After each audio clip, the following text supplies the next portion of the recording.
కానీ అది third week elimination అవడానికి అది MEP most important player of the week. And అందరికీ చికాకు ఇస్తుండే ప్లేయర్. అంటే నేను కామెడీ చేస్తున్నాను కానీ వాళ్ళు చికాకుగా తీసుకుంటున్నారు. అందరికీ ఇరిటేట్ చేస్తున్న ప్లేయర్ని ఎలిమినేట్ చేశారు. So I was doing it for fun, I was enjoying my self. నేను ఇంట్లో కూడా చాలా అల్లరిగా ఉంటాను. అండ్ లైఫ్ చిన్నది, నవ్వి నవ్వి ఉండాలి, సతాయించాలి, అట్లా ఫన్ కోసం జుట్టు పీకాలి, బుగ్గలు గిల్లాలి, నాకు అవన్నీ చేయడం ఇష్టం. సో నేను అట్లా చేస్తే వాళ్ళు ఇబ్బంది పెడితే ఐ డోంట్ హ్యావ్ అది నా పర్సనాలిటీ. సో తనుజ గారి గురించి చాలా బాగా ఆడారు. తను అందరూ కష్టపడామండి, టాప్ 5లో ఉండేవాళ్ళు బాగా కష్టపడాము. ఎవరికైనా డబ్బులు వస్తే బాగా అనిపించదా? సంజన గారు నాకు వచ్చి ఉంటే చాలా బాగుండే అనేసి నాకు అనిపిస్తుంది. సంజన గారు బయట మీ ఫ్యాన్స్ మీ పిఆర్ కూడా చాలా వర్క్ చేశారు. అండ్ ఒక ఇన్సిడెంట్ జరిగింది, ఆదిరెడ్డి గారికి మీ ఫ్యాన్స్ కావచ్చు పిఆర్ కావచ్చు వార్నింగ్ ఇస్తూ ఒక లెటర్ కూడా రిలీజ్ చేశారు. మీరు బిగ్ బాస్ హౌస్లో ఉన్నారు కాబట్టి అది మీ దృష్టికి వచ్చిందా? దాన్ని మీరు ఏ విధంగా చూస్తారు? నాకు ఏమీ దృష్టికి రాలేదు. నేను బయటకు వచ్చేసి నా ఇన్స్టాగ్రామ్లో చూస్తే ఎందుకయ్యా గోలలు పెట్టుకుంటున్నారు, ఆర్కైవ్ చేయండి, అది తీయండి, అది మాకు ఎవరు శత్రువులు వద్దు, అందరూ మా పరంగా ఉండని, మా పరంగా లేదంటే కూడా వాళ్ళ ఇంట్లో బాగుండని, తీయండి ఈ లెటర్లన్నీ ఏం చేస్తున్నా ఇన్స్టాగ్రామ్లో. నాకు తెలియక ఇవన్నీ ఏం జరిగింది అనేసి తలకొట్టుకున్నా. బికాస్ మేము ఒక్కరి విరుద్ధంగా పోతే తనకు ఒక 10 పీపుల్ ఉంటారు. తను నా విరుద్ధంగా వస్తే నాకు 10 మంది ఫ్యాన్స్, నాకు 10,000 10 లక్షల ఫ్యాన్స్ ఉంటారు. వీళ్ళు గొడవ వాళ్ళ గొడవ ఎందుకయ్యా గొడవలు? ఉండే గొడవలు సరిపోలేదా బిగ్ బాస్లో? జుట్టు సగం వెళ్ళిపోయిందండి, ఓన్లీ సగమే ఉంది తల మీద. నాకు ఎవరిని ఛాలెంజ్ చేయాలని నాకు ఇష్టం లేదు. సంజన గారు హలో మేడం, ఇక్కడ సంజన గారు బిఫోర్ కూడా మీకు ఈ ఆపర్చునిటీ వచ్చింది కదా, అంటే బిగ్ బాస్ ఛాన్స్ అనేది హిందీలో కూడా. సో మీరేం అబ్జర్వ్ చేశారు? చేంజెస్ ఏమైనా వచ్చాయా ఆఫ్టర్ బిగ్ బాస్ కానీ, అదర్ లాంగ్వేజెస్ బిగ్ బాస్ కానీ, ఇప్పుడున్న బిగ్ బాస్ కానీ మీ లైఫ్లో వచ్చిన చేంజెస్ ఏంటి అసలు? ముజ్సే షాదీ కరోగి అనే ఒక షో చేశాను నేను హిందీలో. అది బిగ్ బాస్ కాదు, అది అస్సలు బిగ్ బాస్ కాదు, అది ఫార్మాట్ కంప్లీట్లీ డిఫరెంట్. అండ్ ఈ బిగ్ బాస్ ముందు ఏదైనా నడుస్తుంటే మేము వెంటనే రెస్పాండ్ అవుతాము. బిగ్ బాస్ తర్వాత ఏదైనా నడుస్తుంటే ఆలోచించి రెస్పాండ్ అవ్వాలి అనేసి ఒకటి అర్థమైంది. అదొకటి చేంజ్ నాలో వచ్చింది. ఇందాక కూడా ఆలోచిస్తాను, ఇప్పుడు 3 సార్లు ఆలోచించి తర్వాత మాట్లాడతాను. ఒక వ్యక్తిగా ఆ చేంజెస్ మీలో వస్తాయి. ఎందుకంటే మీరు 100 కెమెరాలతో బ్రతికారు కదా. ఇందాక లైఫ్లో ఒక్కసారి ఆలోచించి మాట్లాడతాను, ఇప్పుడు 3 సార్లు ఆలోచించి తర్వాత మాట్లాడే ఒక పరిస్థితి. లైఫ్ బ్రెయిన్ అట్లా ట్యూన్ అయిపోయింది. తెలుసో తెలియక మా మైండ్ అట్లా ట్యూన్ అయిపోతుంది, ఇంకా బాధ్యత వచ్చేస్తుంది. సంజన గారు ఫస్ట్ ఆఫ్ ఆల్ కంగ్రాచులేషన్స్ అండి టాప్ 5లో ఉన్నందుకు. సో అంటే రీతుని ఒక ఆడపిల్లని ఆ మాట అనడం కరెక్టే అంటారా? అంటే రెగ్రెట్ మీరు ఫీల్ కూడా అవ్వలేదు, కావాలంటే హౌస్లో నుంచి బయటకు కూడా వెళ్ళిపోతాను కానీ నేనైతే సారీ చెప్పను అన్నారు. అంటే ఎందుకని ఇట్లాగ మీరు ఇలా ఉన్నారు? ఆ సిచ్యువేషన్ అట్లా వచ్చిందమ్మా. కానీ నేను రీతు వచ్చేసి దాని తర్వాత మాట్లాడుకున్నాము. రీతు కూడా నాకు 1000 మాటలు చెప్పింది, నేను కూడా తనకి చెప్పాను. ఆ హౌస్లో ఉండేసరికి మేమే ఉన్నాం కదా. సో ఫైట్స్ నడవడం సహజం. మేము ఫైట్స్ చేయలేదంటే మీరు షో చూస్తారా? రాకెట్ లాగా జుమ్ అని పోయింది కదా నా గుడ్డు వలే. నాకు తెలీదు నేను గుడ్డు తిన్నానా, అక్కడ మర్డర్ చేశానా, నాకు ఎంత బాధ పెట్టారు తెలుసా? ఒక్క గుడ్డు కథ ఎక్కడి నుంచి ఎక్కడ పోయిందనేసి ఊహించుకోలేదు నేను. సో ఆ హౌస్లో అవన్నీ సహజం. కానీ నేను ఈ గొడవల కంటే ఒక మనిషిని చాలా వాల్యూ చేస్తానండి. ఇవాళ ఒక 3.5 months మేము అందరూ జతగా బ్రతికి వచ్చామంటే ఎక్కడో నాకు ఆ అమ్మాయి అంటే చాలా సాఫ్ట్ కార్నర్ ఉంది, ఆ అమ్మాయికి కూడా నాకు సాఫ్ట్ కార్నర్ ఉంది. నేను రిలేషన్షిప్ని ఇంకా గౌరవిస్తాను, నేను తన్ని ఇంకా గౌరవిస్తాను. తను నాతో లైఫ్లో ఎప్పుడూ రీతు నాతో ఫ్రెండ్గా ఉండాలని నేను గౌరవిస్తాను. ఆ హౌస్లో ఏం చేస్తామండి, అసలు ఫోన్ లేదు, ఫ్యామిలీ లేదు, హోమ్ సిక్ ఉన్నాము. నామినేషన్స్ రోజు వస్తే నేను అసలు ఎందుకు నామినేషన్స్లో పోయి కూర్చోవాలి, నేను నన్నే పోయేసి బాత్రూంలో లాక్ చేపించి అయ్యో ఈ ఒక్కరోజు నేను రాను బయటికి, నాకు నామినేషన్స్ అంటే ఇష్టం లేదు. నాకు నామినేషన్స్ అంటే నేను అది నామినేషన్స్ లాగా తీసుకోలేను, నేను అన్ని హార్ట్కి తీసుకుంటాను. అది నా ప్రాబ్లం, నేను హార్ట్కి తీసుకుంటాను, నేను అంత లైట్ తీసుకోలేను. అది బికాజ్ నేను ఇమోషనల్ పర్సన్. సో అవన్నీ ఇమోషన్స్లో అవుతాయండి. కానీ నాకు రీతు అంటే ఇప్పుడు కూడా అలారిక్తో 100 వీడియో కాల్స్. అలారిక్కి అందరికంటే ఇష్టమైన కంటెస్టెంట్ వచ్చి అలారిక్ హౌస్ లోపల వస్తే తను రీతుతోనే ఆడాడు. సో ప్రతిరోజు అలారిక్ వచ్చేసి రీతుకి ఫోన్ చేయి అనేసి వాళ్ళిద్దరు వీడియో కాల్లో ఉంటారు. నాకు ఆ రిలేషన్షిప్ నా హార్ట్కి చాలా దగ్గర, అది చాలా important. So hi ma'am, Madhuri గారితో ఒక కాన్వర్సేషన్ అవుతుంది కదా, ఈ రోజు నుంచి నువ్వే నా బెస్ట్ ఫ్రెండ్ అనుకుంటా. ఆ నెక్స్ట్ డే నుంచి మీరు ఫైట్స్లో ఉన్నారు. ఇప్పుడు దాని గురించి ఏం మాట్లాడతారు? ఇంకా బాండింగ్ ఉందా లేదా అక్కడికే ఎండా? నేను మాధురి గారితో ఫైట్ చేయలేదు, తను నాతో ఫైట్ చేసింది. నేను నీకు బెస్ట్ ఫ్రెండ్ చెప్పానంటే నువ్వేంటమ్మా నాకు ఇట్లా అని మళ్ళీ వచ్చి గెలికింది. మాధురి గురించి ఏం చెప్పాలంటే ఏం చెప్పాలో అని అనిపిస్తుంది. ఏదైనా చెప్తే అసలు ఎట్లా తీసుకుంటుందో అనేసి అనిపిస్తుంది. తన మనసు మంచిది కానీ నోరు వచ్చేసి గుంటూరు కారం. సో అట్లాంటి వ్యక్తులతో నువ్వు ఏదైనా చెప్తే కరెక్ట్ అమ్మా అని చెప్పాలి, లేకపోతే మేమే తల కొట్టుకోవాలి. కానీ she's a sweet heart and she's very close to me. I'm very happy. ఇట్లాంటి ఒక వ్యక్తి నన్ను మించి ఎవరికైనా ఇంకా గట్స్ ఉందంటే ఆ హౌస్లో ఒకటే వ్యక్తి వచ్చి వెళ్ళిపోయిందంటే అది మాధురినే. అనిపించిందా మీకు కూడా? హాయ్ మ్యామ్, మీది ఇన్సిడెంట్ జరిగిన తర్వాత ఎక్కడ కూడా మూవీస్లో అయితే రాలేదు. సో బిగ్ బాస్కి వచ్చారు. బిగ్ బాస్ తర్వాత ఏమన్నా మూవీస్లోకి కంబ్యాక్ ఇచ్చే అవకాశం ఉందంటారా? మీరు ప్రొడ్యూసర్స్, డైరెక్టర్స్ అందరికి ఇక్కడ రండి చెప్పండి. సంజన గారు ఇంత బాగా ఆడారు బిగ్ బాస్లో, మీరు మన తెలుగు ఇండస్ట్రీలో బిజీ చేయాలని చెప్పండి. ఓకే, సంజన గారు ఒక లేడీ ఫైటర్. సో ప్రతి ఒక్క డైరెక్టర్ కానీ ప్రొడ్యూసర్ కానీ ఎవరైనా సరే మూవీస్లలో ఛాన్స్ ఇవ్వాలనుకుంటే ఖచ్చితంగా కరెక్ట్ పర్సన్కే మీరైతే ఛాన్స్ ఇస్తారు, సంజన గారికి అయితే. సో ఒక్కసారి సంజన గారి జర్నీ చూడండి, తప్పకుండా ఇస్తారు. చాలా మూవీస్ చాలా కష్టపడింది చెప్పండి. ఓకే, చాలా కష్టపడ్డారు. బిగ్ బాస్లో కూడా మనం అందరం చూసాం కదా, ఒక లేడీ ఫైటర్ ఎలా కష్టపడితే అలా ఉంటుంది అనేది. సో మనకి సంజన గారు ఏ లాంగ్వేజ్ అయినా సరే మనకు సంజన గారు అంటే తను చేయాలనేసి తపనతో ఉంది. సో ప్రతి ఒక్కరు కూడా ఏ డైరెక్టర్ అయినా ఏ ప్రొడ్యూసర్ అయినా సరే ఏ లాంగ్వేజ్ అయినా సరే మనకి సంజన గారికి అయితే ఒక క్యారెక్టర్ ఇవ్వండి, ఖచ్చితంగా చేస్తారు. ఆ లీడ్కి న్యాయం చేస్తారు తప్పకుండా. ఓకేనా? నెక్స్ట్ పర్సనల్ పిఆర్ నువ్వే. ఓకేనా? Okay, done. మీరు గాన్. మేడం, నేనైతే ఇమాన్యుల్ గెలవాలి లేకపోతే నేను గెలవాలి అనేసి అనుకున్నాను. నేను ఎప్పుడు ఇమాన్యుల్ ఫుల్ సీజన్లో చెప్పాను, నువ్వు గెలవాలి లేకపోతే నేను గెలవాలిరా అనేసి. నాకు మామూలు బాధపడలేదు. నా కోసం 100% బాధపడిందంటే నేను గెలవలేదు అనేసి. నాకు ఇమాన్యుల్ కోసం 500% బాధపడింది. బికాస్ మేమిద్దరు చాలా కష్టపడామండి. నన్ను ప్రతి టాస్క్ నుంచి తీసేశారు, ప్రతి వారం స్టార్టింగ్ నుంచే తీసేశారు. అప్పుడు కూడా నేను నేనే రియల్ లైఫ్లో గుడ్లు తినలేదు అనుకున్నారా, కానీ ఆ గుడ్లు రిస్క్ తీసుకోవడం కానీ, ప్రాంక్స్ చేసే రిస్క్ తీసుకోవడం కానీ, అందరితో మాటలు పడడం కానీ, అవన్నీ ఎవరితో మాటలు పట్టడం ఇష్టం లేదు లైఫ్లో. కానీ నాకేమనిపించింది, వీళ్ళు నన్ను పక్క పెట్టేశారు వీళ్ళందరూ. నేను టాస్క్లో లేను, నన్నే టార్గెట్ చేస్తున్నారు, ప్రతి వారం నన్నే టార్గెట్ చేస్తున్నారు. నేను ఏదైనా యునిక్ చేసేసి నేను కనపడాలి, ఏం చేయొచ్చు అనేసి నేను నా రెప్యుటేషన్, నా మర్యాద రిస్క్ చేస్తూ ఆడాను. చాలామంది చెప్పారు ఎంత నెగిటివిటీ అయినా తీసుకునింది సంజన, ప్రతి ఒక్కటి పాజిటివ్గా మార్చుకునింది సంజన. ఆ దేవుడే నా ఎఫర్ట్స్ చూశారు. నా కళ్ళలో నీళ్ళు ఉంటే కూడా లేదు, నేషనల్ టెలివిజన్లో ఉన్నాను, నేను ఓడిపోయి ఇంటికి పోకూడదు, వీళ్ళు నన్ను తీసేస్తే ఏంటి, బిగ్ బాస్ ఉన్నారు, నేను బిగ్ బాస్ ఇంట్లో ఉన్నాను, బాధగా ఉండకూడదు, నేను నా స్ట్రెంగ్త్ చూపించాలి, నేను ఎంత పెద్ద ఫైటర్ అని చూపించాలి. ఇదేం పెద్ద బాధ లేదు నాకు, నేను చాలా పెద్ద బాధలు చూసి అది ఛాలెంజ్ చేసుకొని లైఫ్లో ముందుకు వచ్చినాను. ఇక్కడ ఎందుకు వచ్చినాను, నేను మర్చిపోకూడదు అనేసి నేను నన్నే సెల్ఫ్ మోటివేషన్ చేసి చాలా ఫైట్ చేశానండి.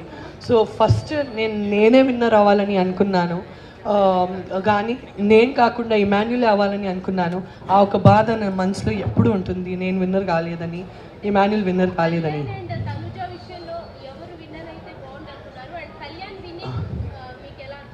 నాకు చాలా ఆనందంగా ఉండే కళ్యాణ్ విన్నింగు, కానీ కళ్యాణ్ వచ్చేసి వేరే సీజన్లో విన్ అయి ఉంటే చాలా బాగుండే, ఈ సీజన్లో నేనే విన్ అయి ఉంటే బాగుండే అనేసి నాకు అనిపిస్తుంది.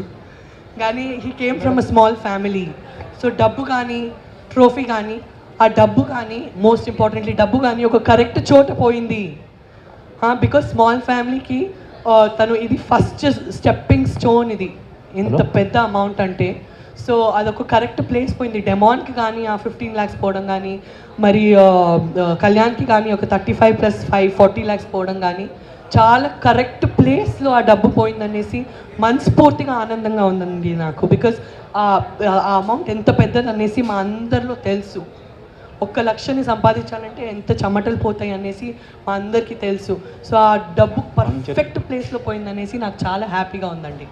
ఇంకొక 10 నిమిషాలు మాత్రమే ఉంది. ఒక్కొక్కరు ఒక్కొక్క క్వశ్చన్ మాత్రం అడగాలి. సంజన గారు, మీరు హౌస్లోకి మీ మీద ఉన్న నేమ్, అది బ్యాడ్ నేమ్ ఏదైతే ఉందో అది ఇప్పుడు బిగ్ బాస్ హౌస్లో నుంచి బయటకు వచ్చిన తర్వాత అది పోతుంది అనేసి మీరు అనుకుంటున్నారా? ఖచ్చితంగా అండి. ఇప్పుడు మీరు వచ్చారు కదా, ఇందాక మీరు వచ్చారా? మీరు ఎందుకు వచ్చారు ఇప్పుడు? చెప్పండి మైక్లో, చెప్పండి మైక్లో, చెప్పండి మైక్. మీరు ఎందుకు వచ్చారు ఇప్పుడు? అంటే ఇప్పుడు ఎవరైనా పర్సన్ ఒక దానికి అడిక్ట్ అయ్యాడు అంటే 1 day ఉండగలడు, 2 days ఉండగలడు, almost 3 months 3.5 months ఉండలేడు కదా. నేనేం ఎడిక్టే అవ్వలేదండి. నాకు నా ఫ్రెండ్స్ ఎవరో ఎక్కడో దొరికిపోయారు, వాళ్ళు కూడా ఎడిక్టో లేదో నాకు తెలీదు. నేను వచ్చేసి ఒక సెలబ్రిటీ కాబట్టి నన్ను బలిపశు చేశారు. Very good example. 105 days నేను ఉన్నాను. ఏదైనా రాంగ్ హ్యాబిట్స్ ఉంటే 2 beautiful healthy God gift kids ఉన్నారు నాకు. నేను వచ్చేసి ఒక డాక్టర్ భార్యవి, ఒక ఫిల్మ్ యాక్టర్. నాకు ఏం తక్కువ ఉందండి లైఫ్లో డిప్రెషన్ అయ్యి ఎడిక్షన్లు చేసుకోవడానికి. నాకు ఎట్లాంటి బ్యాడ్ ఎడిక్షన్లు లేవండి. 105 days అక్కడ ఉన్నాను, ఎంత హ్యాపీగా కంఫర్ట్గా ఉన్నాను. నాకు ఎట్లాంటి అడిక్షన్లు లేవు. నేను ఎట్లాంటి తప్పు పనులు చేయలేదు. తెలుసో తెలియక కొంతమందితో ఫ్రెండ్ అయ్యాను. వాళ్ళ ఇంట్లో ఏం చేస్తారు మాకేం తెలుసు. ప్రతి ఒక్క ఫ్రెండ్ వాళ్ళ ఇంట్లో ఏం చేస్తారు మాకు తెలుసా? సో తెలుసో తెలియక వల్ల నేను ఇరికిపోయాను. తన ఫ్రెండ్ ఎందుకున్నానబ్బా అనేసి నేను. కానీ నాకు చాలా గట్టిగా బలిపశు చేసేసి ఫుట్బాల్ ఆడేశారు నా లైఫ్తో. కానీ అవన్నీ పాత విషయాలు. ఏడ్చి ఏడ్చి బ్రతికే యాటిట్యూడ్ నాది కాదు. ఇప్పుడు మంచి పేరు వచ్చింది కాబట్టి కదా మీరందరు ఇక్కడ వచ్చారు నా చేయి పట్టుకోవడానికి. ప్రతిసారి నా చేయి పట్టుకొని మీ ఇంట్లో మీ యొక్క డాటర్తో ఎట్లుంటారో, మీ ఇంట్లో ఒక సిస్టర్తో ఎట్లుంటారో, నా మీద మీ ఆశీర్వాదం అట్లే ఎప్పటికీ ఉండాలనేసి నా కోరిక అండి. ఇంకొక క్వశ్చన్ ఏంటంటే మేడం, మీరు ఎవ్రీ వీక్ నామినేషన్లో ఉన్నారు. ఇంకొకటి ఏంటంటే ఇమానియల్తో క్లోజ్గా ఉండడం వల్లే సంజన గారు టాప్ 5 వరకు వచ్చారనేది బయట చాలా వరకు ఉన్న టాక్. అది దానికి మీరు ఏం ఆన్సర్ ఇస్తారు? నేను first week, second week, third వీక్లోనే ఎలిమినేట్ అయ్యి బయటికి వచ్చాను. నేను ఫస్ట్ వీకే 13:1 ఆడానండి. ఇప్పుడు గుడ్డు నేను చేసిన ఒక ప్రాంక్లో ఇమాన్యుల్ నాతో ఉన్నాడా? 7 గుడ్లు తిన్నాను, నాతో సగం తిన్నాడా? దివ్య డ్రెస్లు దాచా, అందులో తను నాతో ఉన్నాడా? అంటే అలా కాదు మేడం, ఇమానియల్ నామినేషన్లో లేకపోవడం వల్లే ఇమానియల్ ఫ్యాన్స్ అందరూ మీకు ఓట్లు వేశారనేసి అంటున్నారు. లేదండి, ఇప్పుడు ప్రతి వారం ఒక్కరే పోతారు, 4-5 పోరు కదా. సో నేను ఉండే వేరే వాళ్ళ నుంచి నేను చాలా రిస్క్ చేసి నాదే ఒక ఐడెంటిటీ బిల్డ్ చేశాను. అండ్ నాకు ఎవరైనా ఇది చెప్తే మొత్తం హౌస్లో 13:1 అంటే మీరు అందరూ 13 నాకు అగెన్స్ట్ అవుతే కూడా నేను ఇదే చేస్తాను అనేసి ఆడే ప్లేయర్ ఒకటే, అది వచ్చేసి సంజన. ఫస్ట్ వీక్ నుంచి నేను 13:1 ఆడాను. క్యాప్టెన్ అయిన ఎంచుకున్నాను. క్యాప్టెన్ అయిన వాళ్ళందరినీ చికాకు వేసాను ప్రేమగా. మీరు అన్నీ చూశారు. సో నేను ఫస్ట్ రోజు నుంచి ఆ హౌస్లో నేను లోపలికి పోతే ఆటకు వచ్చేసరికి, ఆటలో గేమ్స్లోకి వచ్చేసరికి నా బ్రెయిన్లో నాకు ఒకటే తెలుసు. నా ఇంటి నుంచి నేను ఒంటిగా వచ్చాను, నా బ్రెయిన్లో నేను ఏక్ నిరంజన్ అంతే, నాకు ఎవరు లేదు ఆట వరకు వచ్చేసరికి. కానీ బాండ్స్ వచ్చేసరికి ఎమోషనల్గా ఆఫ్కోర్స్ నాతో ఇమాన్యుల్ ఉండే, ఇప్పుడు కూడా నాకు ఇమాన్యుల్ ఉన్నాడు. లైఫ్ లాంగ్ నాకు 2 పిల్లలు లేరు, నాకు 3 పిల్లలు ఉన్నారు. నా ఫస్ట్ బిడ్డ వచ్చేసి ఇమాన్యులే, నా సెకండ్ బిడ్డ అలారిక్, నా థర్డ్ కూతురు వచ్చేసి అజైనా అని నేను నమ్ముతాను. సో నేను ఏక్ నిరంజన్గానే పోయాను, ఏక్ నిరంజన్గానే బయటకు వచ్చాను. మ్యామ్, మీకు మళ్ళీ ప్రభాస్ గారితో ఛాన్స్ వస్తే చేస్తారా? మీకు ఛాన్స్ వస్తే చేస్తారా? ఆఫ్ కోర్స్ చేస్తాను. సో ఆఫ్ కోర్స్ నేను కూడా చేస్తాను కదా. ఆ మూవీ నుంచి ఒక డైలాగ్ మ్యామ్, బుజ్జిగాడు మూవీ నుంచి. అక్క తన్ని ఉంచుకుంటాం అక్క, ఉంచుకుందామే ప్లీజ్. Thank you madam. ఇంకోటి చూసుకుంటే సుమన్ శెట్టి గారిది మీది బాండింగ్ చాలా బాగుంటుంది. సుమన్ శెట్టి గారినేమో మీరు అలా అటెంప్ట్ అదే తొక్కలో కెప్టెన్ సంథింగ్ ఇలాంటి మాటలు మాట్లాడారు కదా, దాని మీద మీరు ఏం మాట్లాడతారు? తను తొక్కలో కాదండి. నాకు తెలుగులో ఉపపదం తెలుసు అంటే ఫుల్ తెలుగులో ఒకటే ఉపపదం నాకు తెలుసు అంటే తొక్కలు, ఆ ఒక వర్డే నాకు తెలుసు. కానీ చాలా బ్యాడ్ వర్డా. సో నాకు అదొక్కటే రాంగ్ వర్డ్ తెలుసు. సో నాకు అదొక్కటే బ్యాడ్ వర్డ్ తెలుగులో తెలుసు. అయ్యో తొక్కలో మా టైం బాగాలేదు, అయ్యో తొక్కలో అది అయిపోయింది. సో ఆ ఫ్లోలోనే నేను అసలు ఆలోచించకుండా అట్లా చెప్పేశాను. అస్సలు నేను తనకి ఒక వైయక్తికంగా అది చెప్పలేదు. నాకు అదొక్కటే ఉపపదం తెలుసు, అదొక్కటే ఉపపదం వాడతాను. ఆ సిచ్యువేషన్తో అస్సలు చచ్చిపోతే కూడా ఆ వర్డ్ వాడను అనేసి డిసైడ్ అయినా. సో అండ్ సుమన్ శెట్టి వచ్చేసి really sweet person, very very good person. మీరు అందరు తన బిహేవియర్ చూశారు. 14 వీక్స్ అక్కడ ఉన్నారు మనతో. నిజంగా ఆ హౌస్లో స్వీటెస్ట్ పర్సన్ అంటే మన సుమన్ శెట్టి అన్ననే. సంజన గారు, హౌస్లో మీకు సపోర్ట్ లేదు అని చెప్పని అంటున్నారు. బట్ నాకు చూసేటప్పటికి బిగ్ బాస్ హౌసే మీకు సపోర్ట్ ఉందనిపిస్తుంది. ఎందుకంటే రీజన్ రాము గారు నేను హోమ్ సిక్ అనే వెళ్ళిపోయారు. బట్ మీరు ఎన్నోసార్లు అడిగినా కూడా మిమ్మల్ని బయటికి ఎందుకు పంపించలేదు?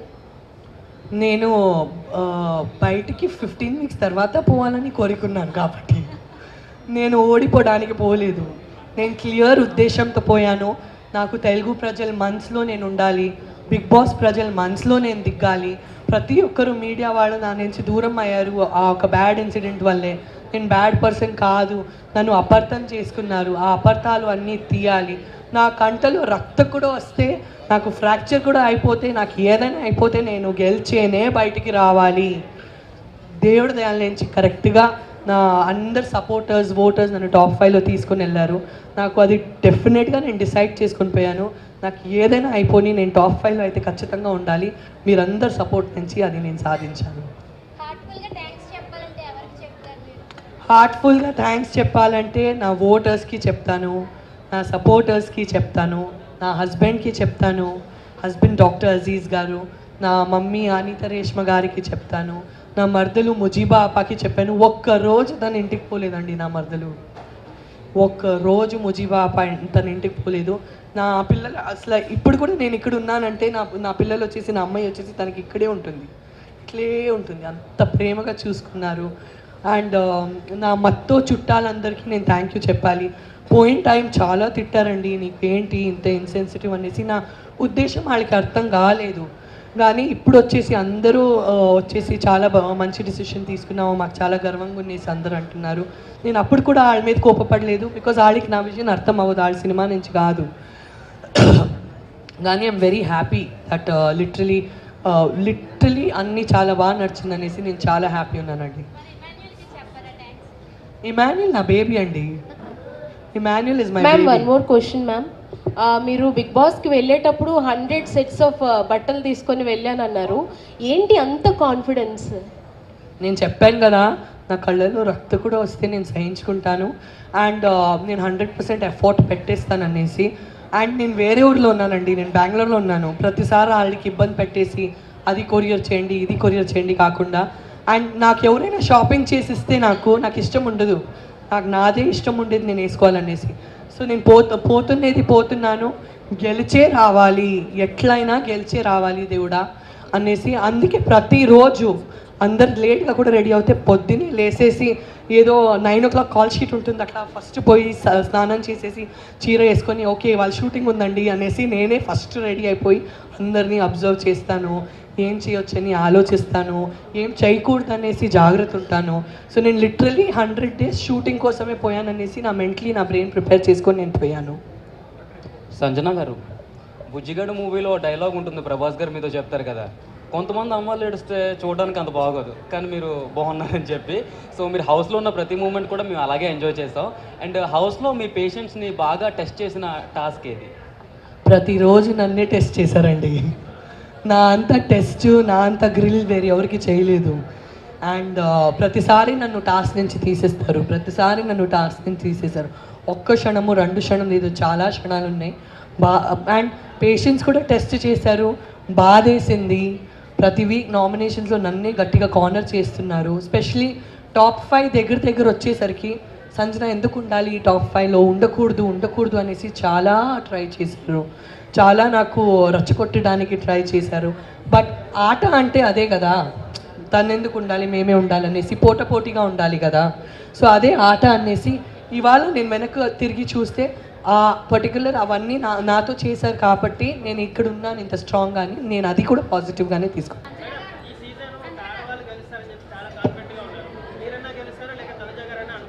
నేనే గెలుస్తాను అనుకున్నా, మరి నేనే నీ చెప్పి తిరిగితే బిస్కెట్ అయిపోతాననేసి ఆడవాళ్ళు గెలుస్తారని డిప్లొమాటిక్గా చెప్పారు.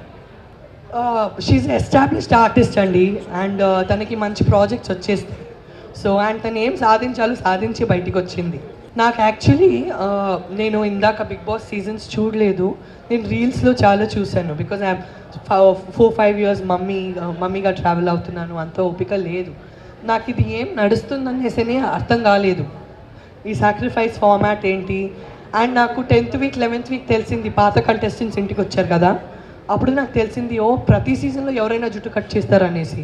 నాకు అప్పుడు నాకు తెలీదు ఇది ఏంటనేసి నడుస్తుందనేసి. అది ఒక ఫార్మాట్. కానీ ఆ 3rd weekలో నాకు ఎందుకు తీశారంటే MEP మోస్ట్ ఇంపార్టెంట్ ప్లేయర్, అందరికీ అసలు లిటరలీ అందరినీ ఇబ్బంది పెడుతుంది ఈ ప్లేయర్ అనేసి నాకు తీశారు. సో ఇప్పుడు అట్లా కథలో మెయిన్ పర్సన్ తీసేస్తే బాగుండదు. సో నాకు ఏదో ఒక కాన్ఫిడెన్స్, అండ్ నాకు బయట తీసేస్తే నాకు ఇంటికి పంపించాలి కదా. నాకు సీక్రెట్ రూమ్లో ఉంచేసరికి వీళ్ళు నాతో ఏమో చేస్తున్నారు, నాకు ఎందుకు ఇంటికి పంపించలేదు. నేను హిందీ బిగ్ బాస్లో 2016లో సీక్రెట్ రూమ్ చూశాను, తర్వాత సీక్రెట్ రూమ్ నుంచి ప్లేయర్ రిటర్న్ వస్తాను చూశాను. సో నేను అర్థం చేసుకున్నాను నేను రిటర్న్ పోతానేమో అనేసి. అక్కడ ఏం సాక్రిఫైస్ నడుస్తుంది నా కంట్రోల్లో ఏమీ లేదండి. యాక్చువల్లీ ఆ సాక్రిఫైస్ వల్లే నేను చాలా తగ్గిపోయా. ఎందుకంటే మీరు నాకు ఒక పెన్సిల్ కూడా ఇస్తే మీరు నా ఫ్రెండ్ అయిపోతారు. నేను మీతో గట్టిగా గేమ్ ఆడలేను, మేము మంచిలు అంటే అంతే కదా. ఓకే ఇవ్వండి, నో ప్రాబ్లం, ఇది చాలు. సో కొద్దిగా కూడా ఒక మంచి ప్రేమ చూపిస్తే మేము చాలా సాఫ్ట్ పర్సన్ అయిపోయాను, పోతాం ఆళ్ళ పరంగా ఉంటాము. సో నేను చాలా తగ్గిపోయాను ఆ సాక్రిఫైస్ తర్వాత. ఆ పర్టికులర్ ఆటలో చాలా సాఫ్ట్ పర్సన్ అయిపోయాను. మంచిదే జరిగిందిలే. బట్ అది బిగ్ బాస్ ఫార్మాట్. సాక్రిఫైస్ అంటే అది నా కోసం చేయలేదు, బిగ్ బాస్ ఫార్మాట్. కానీ వాళ్ళందరూ నా కోసం నిలబడ్డాడు. చాలా చాలా ఆనందంగా ఉంది దట్ ఆ రోజు బర్నన్న, తనుజ, రీతు, ఇమాన్యుల్ నా కోసం నిలబడారనేసి. సంజనా గారు ఇక్కడ మేడం లాస్ట్ క్వశ్చన్. శివాజీ గారితో కాంట్రవర్సీ నడుస్తుంది రీసెంట్గా రిలీజ్ ఈవెంట్లో. హీరోయిన్ ఉద్దేశించి శారీస్ కట్టుకున్నాడు అమ్మ అని చెప్పేసి ఆయన మంచిగా చెప్పాడా చెడుకు చెప్పాడా పక్కన పెడితే అది టూ మచ్ కాంట్రవర్సీ అవుతుంది. దాని గురించి మీరు ఏమంటారు యాజ్ ఎ హీరోయిన్గా? ఇప్పుడే ఆనందంగా ఉన్నానండి, ఇప్పుడే హ్యాపీగా ఉన్నాను. నేను హ్యాపీగా ఉండకూడదా? ఇప్పుడే సారీ అడిగారు కదా శివాజీ గారు, సారీ అడిగారు కదా, క్షమించవచ్చు కదా తండ్రి. నేను అందరి వైపు మాట్లాడుతున్నానండి, నన్ను ఎందుకు ఇరికిపిస్తున్నారు? Safe game ఆడుతున్నానండి. ఇప్పుడే నవ్వి ఉన్నాను, ఇన్ని రోజులు గొడవ పడి హాఫ్ క్రాక్ అయిపోయాను, మళ్ళీ నన్ను ఇరికిపించొద్దండి. నా వల్ల కావట్లేదు ఇంకా.